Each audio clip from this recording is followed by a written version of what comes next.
بسم اللہ الرحمن الرحیم۔ کامیاب ہیچنگ پریکٹس۔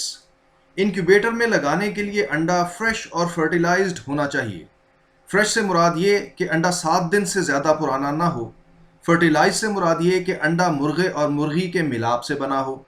واضح رہے کہ لیئر مرغی کا بیکری پر ملنے والا انڈا فرٹیلائزڈ نہیں ہوتا۔ مرغی کا انڈا ہیچنگ میں 21 دن یعنی 3 ہفتے لیتا ہے۔ پہلے 18 دن کے وقت کو سیٹنگ ٹائم کہا جاتا ہے۔ اس دوران مشین کا درجہ حرارت 37.8 سینٹی گریڈ رکھا جاتا ہے۔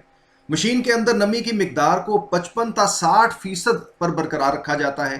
اس عرصے کے دوران انڈے کو وقفے وقفے سے گھمایا جاتا ہے۔ آٹومیٹک مشین عموماً ہر 1.5 گھنٹے کے بعد انڈے کو گھماتی ہے۔ مینول یعنی ہاتھ والی مشین میں انڈے کو دن میں 2 مرتبہ گھمانا چاہیے۔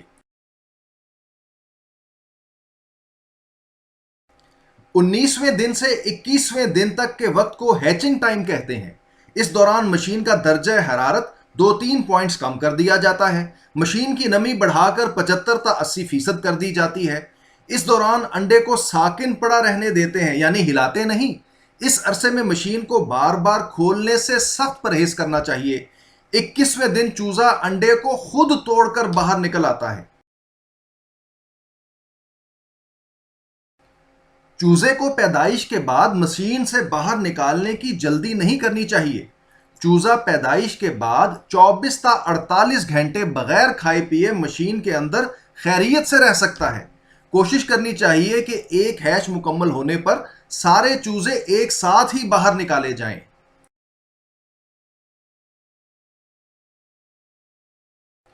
چوزے کو باہر نکال کر بروڈر کی حرارت میں رکھنا چاہیے۔ ابتدا میں انہیں 16 تا 18 گھنٹے صرف میٹھے پانی پر رکھنا چاہیے تاکہ ان کے معدے اچھی طرح صاف ہو جائیں۔ فلشنگ کے بعد انہیں نرم دلیے سے بنی ہوئی فیڈ شروع کرانی چاہیے۔ چوزوں کی ضروری ویکسینیشن کے لیے کسی مستند ڈاکٹر سے رجوع کرنا چاہیے۔